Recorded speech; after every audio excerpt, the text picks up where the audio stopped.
Magandang araw po sa inyong lahat mga kababayan at welcome back dito po sa PNR at ito nga mga ka-review natin delikado si Kiko. Representative Barsaga patatahimikin ni Tamba. Ayan mga kababayan, patungkol po riyan ang ating alamin at bibigyan ng reaksyon ngayong araw na ito. Pero bago po natin simulan yan mga kababayan, sa mga hindi pa po nakapag-subscribe sa ating munting channel ay pa-subscribe naman po mga ka-review natin at palike na rin po ng video ito. Maraming salamat mga kababayan at ito na nga, simulan na po natin to.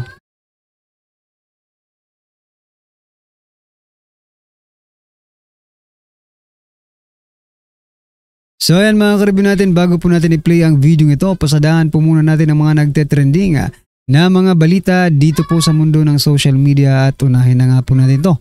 Patungkol po kay Representative Kiko Barsaga. Nakilala po natin ang congressman na ito bilang isang matapang nag-criticize dito po kay Saldico at dito kay Tambaloslos. Pero ito mga kabayan, dahil nga po sa kanyang pagsisiwalat against Romualdez, ito may consequences pong haharapin itong si Representative Kiko Barsaga. Kaya nga mga kabayan, #protect Kiko Representative Kiko Barsaga, no? Ito po ang balita mga kababayan, breaking news mula po mismo kay Kiko Barsaga. Congressman Kiko Barsaga under investigation by Ethics Committee. Romualdez and Saldico, Mark safe. Nako po. Sabi naman po dito ni Attorney Trixie Angeles, nakakatawa pero seryoso. Pinakakasuhan na siya sa Ethics Committee, bakay tulad kay Congressman Teves na halos walang pagkakataong sumagot. We have to protect him. Naging boses siya ng hinanaing natin kasama na ang kanyang humor na humahanging sa mga nakaupo ngayon. Ayan mga kababayan, palapakan po natin. Nako. Yan nga po ang uso ngayon di ba? Sa administrasyong ito ngayon, di ba? Kapag ikaw ay against sa administrasyong ito, sa pamunuan ito, whether sa palasyo or dito sa Senado or whether sa House of Representatives, bubusalan ka talaga Nakita niyo na po ba yung nangyari or napanood naman natin lahat yung nangyari, di ba? Sa mga Duterte supporters, vloggers, di ba? Anong ginawa nila? Pinatawag sa sa House of Representatives. Kaya nga na-create ang TRICOM. Ngayon naman po mga kababayan, ito naman po ang nandidelikado na. Itong si Congressman Kiko Barsaga dahil po sa kanyang mga bold mga pahayag niya against Speaker Martin Romualdez. Parang siya nga ang kumakatawang kontrabida sa fairy tale ni Speaker Romualdez diyan sa House of Representatives. Di ba? Kaya dapat po protektahan. Protektahan po natin. Ipakalat po natin ang balitang ito para malaman po ng ating mga kababayan kung anong mangyayari dito po kay Congressman Kiko Barsaga na iimbestigahan ng Ethics Committee. Siyempre pag ganyan, ina-approve yan ng House Speaker siya pa bang hindi? Baka nga si House Speaker Martin Romualdez pa ang nagplano na imbestigahan itong si Representative Kiko Barsaga ng Ethics Committee, di ba? Anyway, ano pong inyong masasabi dyan mga kababayan? Comment nyo na lang po. At eto, pasadahan din po natin ang balitang ito. Itong si Senator Bato, sabi niya po, ang Senado hindi po ito noon-time show. Ayan mga kababayan. At nagalit naman itong si Soto. Ito po ang video mga kababayan na parang nagalit si Soto sa sinabi po ni Senator Bato. Ito po. Masakit din ang sinasabi. Pag binabanggit na, ibang time show, hindi pa rin Dahil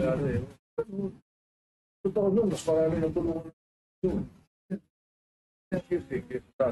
Yung pinopost nila yung ginagawa.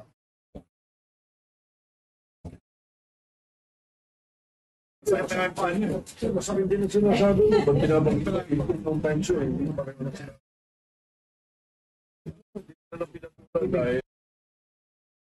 Dahil sa sinabi ni Senator Bato de la Rosa na ang Senado ay hindi noon-time show. Nako, eto si Lacson nagdrama. Marami namang natulungan ng noon-time show. Anyway, ano pong inyong masasabi dyan mga kabayan? Pero grabe pong naging komento ng ating mga kabayan ito. Teka nga, maghanap tayo ng mga comments. Dito tayo mga karibin natin. Sabi po dito, don't ask, he will give you a funny answer. O nga no? Knock knock. Nako, host there, Bulagaan Senate Edition. Ay nako. Ganyan yata talaga pag tumatanda yung tao. Tumitigas na yung ulo kahit mali pinipilit. Yung pula gustong gawing puti. Kung baga nawawala na sa katinuan. Yan si Soto. Nako po. Kaya dapat mag-retired na. Ngayon po yan kay Emerito Samson. Anyway mga kababayan, ano pong inyong opinion dyan? Ano pong inyong masasabi dito sa sinasabi ni Senator Bato de la Rosa at sa naging sagot ni Soto? Ito last po natin pag-uusapan tapos i-play na po natin yung video. Ito pasadahan muna natin si Congressman Sandro Marcos. Sabi po dito sa kanyang payag, government funds are meant to serve the Filipino people, not to enrich relatives or perpetuate undue advantage. Representative Marcos wants relatives banned from government deals. Nako, di nga yan mga yan po ang gusto niya, no? Anyway, magkaano nga tayo? Let's mag-throwback nga tayo. Sino ba ang nanguna doon sa pagpapanukala ng Maharlika Investment Fund? Di ba itong anak ni PBBM yata ang nanguna eh. Doon po sa Maharlika Investment Fund na yon no? Kumusta na yon? Ang galing-galing niyong magsalita. The government fund are meant to serve the Filipino people. Nag-serve na ba yon? I mean, nasaan na? Nasaan na po yung Maharlika Fund? Did it serve the Filipino people? Yung Maharlika Fund? Tanong ko lang kay Sandro kasi siya po ang pasimuno nun sa Maharlika Fund, di ba? Tanong ko sa'yo, did the Maharlika Fund serve the Filipino people? Kasi minsan, salita kayo ng salita, hindi nyo nakikita yung sarili nyo. Sa bagay, ganun naman talaga no? Hindi mo makikita yung sarili mong nagkakamali ka, no? Not unless kung sasabihin ng mga nakapalibot sa'yo that, oops, you are wrong. Diba? Ito, sinasabi ko na sa'yo, nasaan po ang, did the Maharlika Investment Fund serve the Filipino people? Yun na lang po. Kasi mukhang pare-paras lang yung sinasabi. Yung tatay mo, si President Bongbong Marcos Jr., yung tito mo, si Speaker Martin Romualdez, at ikaw, no? Ang pondo ang kaban ng bayan ay para sa taong bayan, no? Palaging yan ang naririnig natin sa kanila, but yung ba talaga ang ginagawa nila? Yung ba talaga ang ginagawa nila? Yun ang malaking tanong. Diba? Anyway, ano po ang inyong masasabi dyan mga karibin natin? I-comment nyo na lang po at eto na, pasadahan na po natin ang video ito. Eto na po. Hindi na lang. Hintayin nyo na lang siguro yung mga aksyon na gagawin natin sa mga susunod na araw, susunod na linggo. And I think the people will judge us by our actions. Not by what we say, but by what we do. Doon tayo i-judge ng taong bayan. At uulitin ko, sinabi ng Pangulo, walang kamag-anak, walang kaibigan, walang aliado. Lahat ng kailangan managot, dapat managot. And our actions in the next few weeks, I think, will allow the people to judge us whether meron ba tayong sinasanto o wala. Kung sangkot man si Zaldico at si Martin Romualdez, ipakita mo sa taong bayan. Kaya itong si Dizon, no? Itong si bagong itinalaga na DPWH Secretary Dizon ay question nga itong si Congressman Barzaga. Trending ito ngayong bata na ito itong Gen Z na congressman. Dahil sabi nitong si Congressman Barzaga ay ito raw si Vince Dizon of DPWH ay loyal raw ito ni Martin Romualdez. So kung itong si Secretary Vince Dizon ay mag-inspeksyon, mag-investigate kung sino ang mastermind dito sa flood control projects na corruption, kung totoo man na loyal itong si Secretary Vince Dizon, ay kung loyal siya ni Martin Romualdez, ay saan pa ito patutungo, di ba? Para lang tayong naglalaro dito, di ba? Correct. So yun ang punto ni Congressman Barzaga, yung trending na bata na congressman na lagi niyang binabatikos itong si Martin Romualdez. So sa video na ito, ipapakita ko sa inyo itong paliwanag po ni Secretary Vince Dizon. Okay? Pangalawa na video na ating ire-react ay in-interview itong si Ridon. Alam niyo naman si Ridon, siya yung talagang nangunguna dyan, no? Sa investigasyon dyan sa House of Representatives. Marami kasing mga nagtatanong dito kay Ridon na parang pinoprotektahan mo yung amo mong si Martin Romualdez. For example, number 1 dito na saying na ang mga diskaya is not hindi talaga magiging state witness itong si pamilyang Diskaya. Isabi ng taong bayan, itong mga Diskaya nabanggit pa naman ang pangalan ni Martin Romualdez na nagbibigay sila ng 25% ni Zaldico at ni Martin Romualdez. At sinabi ngayon ni Ridon, alam naman natin si Ridon, amo ni Romualdez, si Diskaya hindi pwedeng mag-state witness. So sabi ng mga tao, pinoprotektahan mo si amo mong si Martin Romualdez. Okay? So yun po, Correct. pakikinggan natin si Obviously, di ba? ano ang paliwanag niya patungkol dito. Okay? Yun lang dalawa topic natin ngayon. Pero guys, bago ang lahat, bago natin ito pag-uusapan ng breaking news. Congressman Barzaga sa mga banat niya. Okay, pasok. Kunin ko lang po yung yung reaction niyo po tungkol dito sa pinost ni Congressman Kiko Barzaga saying na you are loyal daw kay Romualdez and sa 2026 namin na mamatay sa baha tapos siya naman ang magre-resign. Your thoughts on this? Kaya nga hindi ko maintindihan bakit itong mga investigasyon sa flood control projects parang untouchable itong si Tambaluslos, no? Nakapagtataka nga, di ba? Anong nasa kanya? Well, hindi Pag di ba nung pinangalanan, marami agad yung nag-react. Na against doon sa mismong si President Bongbong Marcos Jr. sabi niya, uso naman yung mga name dropping pag mga sikat or mga matataas na opisyal ng gobyerno. Tingnan niyo na 'yan, di ba? Parang may ano agad may hinati agad, yung may gap agad, di ba? Between the accusation tapos doon sa inaakusahan. Kasi presidente ang nagsabi, no? Normal lang daw 'yan na mga name dropping ng ganyan. Nako po. Hindi ko po kilala si Congressman Barzaga. I don't want to even entertain what he said, but I think ito lang ang sasabihin ko.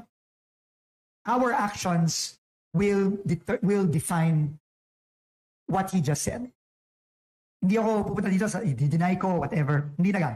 Hintayin nyo na lang siguro yung mga aksyon na gagawin natin sa mga susunod na araw, susunod na linggo. And I think the people will judge us by our actions. Not by what we say, but by what we do. Doon tayo i-judge ng taong bayan. At uulitin ko, sinabi ng Pangulo, walang kamag-anak, walang kaibigan, walang aliado. Lahat ng kailangan managot, dapat managot. And our actions in the next few weeks, I think, will allow the people to judge us whether meron ba tayong sinasanto o wala. kung sangkot man si Zaldico at si Martin Romualdez, ipakita mo sa taong bayan, Secretary Vince Dizon. Hindi ka, ako bilang isang vlogger, as of now, patino naman yung mga pinanggagawa mo, hindi kita babatikusin, hindi kita babanatan, kundi mag-o-observe kami sa inyo. Pero saan po kaya galing yung parang claim niya na yun? Are you You should ask him, not me. Are you friends, sir, with I don't know him at all. si House Barsaga? Speaker po? No, I know House Speaker. Who doesn't know House Speaker Are you friends? Martin Romualdez? No? I know him. I've known him since even during the past administration. He was a congressman and the majority leader. But it's immaterial. Immaterial yun. Pero salita lang yun eh. Pag sinabi ko kasi dito na immaterial yun, baliwala yun. Ano yun eh? Salita lang yun eh. But I think at the end of the day, we are judged by our actions. Hi, Sec. MJ Salceda po from Inquirer. Dito po, sir. Sir, di ba So yun mga kabayan, mukhang matino naman po itong si Secretary Vince Dizon, no? Pero bantay, tulad nga yung sabi ni Sir Don Mara TV, no? Bantayan po natin to. Kasi baka, diba, baka panghinaan ng loob ito sa mga gagawin niya. At saka, tulad nga yung sabi kanina, parang ilag na ilag sila kay Martin Romualdez na sambitin man lang ang pangalan nito. Diba? Why can't you say na responsibilidad niya rin to, diba? Na nangyayari dyan ngayon sa House of Representatives. Siya po ang House Speaker eh.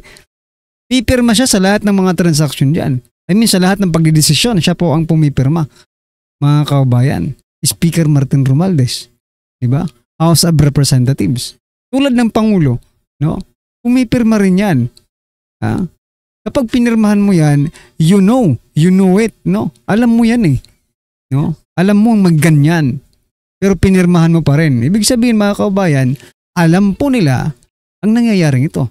And maybe, gumagawa na lang po sila ng mga palusot. Parang hugas kamay, di ba? Palagi naman nilang ginagawa yan, di ba? Naghuhugas kamay. Well anyway, let's protect. Yan mag-hashtag na kayo mga kawain. Hashtag protect Kiko, Representative Kiko Barsaga. Kasi tinitira ngayon yung batang kongresistang ito. Napakatapang nito mga kababayan. Pero supportahan po natin. Yan mga kababayan, ano bang po ang inyong opinion, reaksyon patungkol po sa video ito? I-comment nyo na lang po sa baba. Maraming salamat po.